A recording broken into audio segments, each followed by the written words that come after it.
So, for the past couple months, I've been wearing some cool swag. And if you see me walking around campus and stuff, you'll see me wearing my hat or t-shirt, and I often get compliments. But little do people know the story behind it. So today, I wanted you guys to meet someone special. So, I have someone special with me. So this is Mallory. Mallory, I met her actually almost a year ago today. We both entered our first powerlifting meet, and I guess now we are both going to nationals next week, which is pretty exciting. And Mallory is the mastermind behind my cool hat and my cool shirt. So, Mallory, I don't know if you want to tell us a little bit about LVD? Sure. So LVD, first of all, stands for LIFT.VISUALIZE.DOMINATE. So that's something we thought all powerlifters can relate to. It's kind of the process we go through. And we're trying to give back. So part of that is with every purchase, we provide 1 month of clean water to a child in need. So we have an international charity partner for that, WaterAid Canada. And then we also are working to support the powerlifting community. So we have a lot of cool things coming up that we want to do. Part of that was recently being recognized as a CPU brand so that people can, have more options to wear things while they compete. So basically, Mallory started her own apparel line for powerlifters, and even non-powerlifters can buy them too because they're pretty awesome. What got you into it? What got you starting this? That's a big endeavor. Yeah, so I had actually an entrepreneurship class, and we had to do a project on some sort of product. And I've done a few before where, you make up some stupid little gimmick, and then you spend a semester working on it. So I was like, okay, this time I want to do something that I actually would maybe pursue. And then at the time, Josh and I were training together, and we were just noticing that there wasn't really a brand we really felt represented us as powerlifters. We're not very hardcore people. A lot of them are just a little too hardcore for us, or it's totally bodybuilding, which isn't us either. And the social aspect was really important to us. We were following brands like 10 Tree. They're another Canadian company that they plant 10 trees for every item they sell. And we noticed people wearing the ad at the gym. And we were like, oh my gosh, it's just hit us. That's what it was. We needed a brand that represented us because those people were feeling 10 Tree represented them, but for gym apparel. No, super cool. So I got my stuff at Provincials, and I'm still waiting for a tank top, which I think I'm going to get at Nationals. So yeah. What do you guys have? You guys have hats, shirts like you have? Yeah, we don't have this one out yet. We have things that we've just played with. Okay, cool. And then we kind of see how people respond, and then we'll do some more printing. But we have the hat, we have the shirt you're wearing. We just released our 2 competition shirts, so those are really cool because in a meet, you can see the design even with the singlet on, but you can still wear it outside the meet.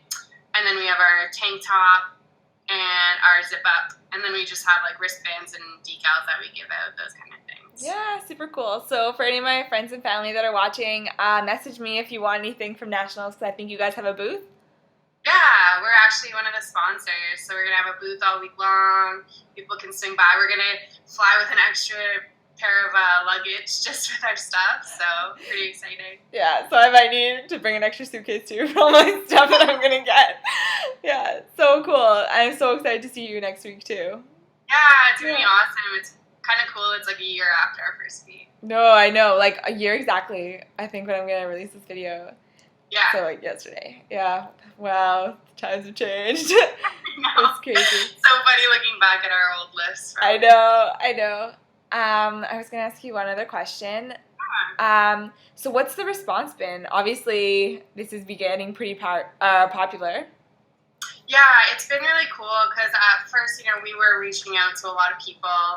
We're really big on partnering with other companies we believe in. So if we can make something work, we're totally open to it. One example would be the podcast, the Canadian Powerlifting Podcast. So those guys were really supportive of us early on. Abby always reps us, and we're going to see at Nationals if there's something we can do together. And it's been really cool. We got into Max Tuning's vlog, so that was awesome. We got a lot of feedback from that. Mark Bell actually just posted a video, and somebody was wearing our shirt. So it's really cool to see that side. And now we actually have people reaching out to us, for Alberta provincials, they emailed us and they were like, hey, LVD is really cool. Do you guys want to sponsor? Like, how can we get you involved? We had somebody from Newfoundland reach out to us, so it's cool. That's so exciting. So exciting. Big congrats. Super excited to see, too, what comes. Yeah, should be good. Cool. Thanks for chatting with me, and I guess we can do another video at Nationals, too. I get to watch you lift. So much content. No, super cool. Thank you. Training recap time. This week definitely had its ups and downs. Not perfect as I would have wanted it to going into Nationals. These are Monday squats. My depth was a little bit sketchy sometimes, but overall they felt okay. So 3 sets of 5. Sorry about all the people who walk through my videos. That's what happens when you have a busy gym and you're not really supposed to video in the first place. These are my deadlifts. My deadlifts, I think, right now are my favorite lift and the lift that is feeling the best. When deadlifts suck, they suck, but when they are going good, they feel amazing. So close to putting on those 3 plates that it makes me sad. These are Tuesday's bench. Lots of pausing. They felt good overall. It's always nice when you feel confident enough not to get the spots. This was a pretty busy week for me with midterms and other assignments and things, and my furnace actually broke down, so there's one night I basically had to pull an all-nighter dealing with that, which definitely affected how I felt and my training.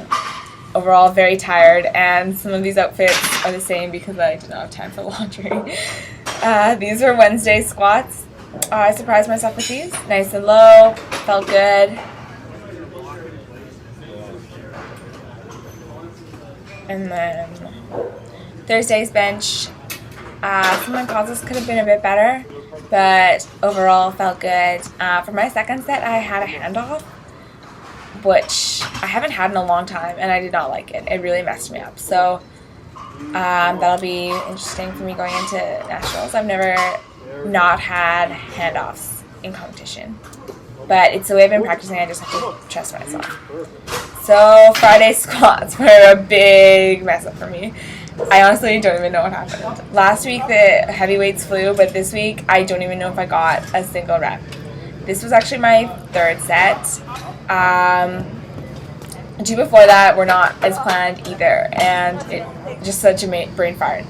And I definitely had a couple tears on my lap pull downs after, but I just have to get over it. And so then Saturday was the bench, and I was happy to be able to have a much better session. So that was 150, and that was the best it's ever felt. And I had doubles at 140, which were good too. And didn't need a spot. Same with these. They were super long pauses, no spot needed. Feeling pretty comfortable about that. Yeah, that's a quick recap of the week. Looks like we're 9 days away, which is getting pretty close. So we'll see what happens this week. Hopefully I can bring my A game. Big thanks to Mallory, too, for joining me this week. You should definitely check out. They have some really cool stuff, and it supports a really cool cause. Message me, too, if you have any questions, and because I might be able to bring you back some stuff from Nationals.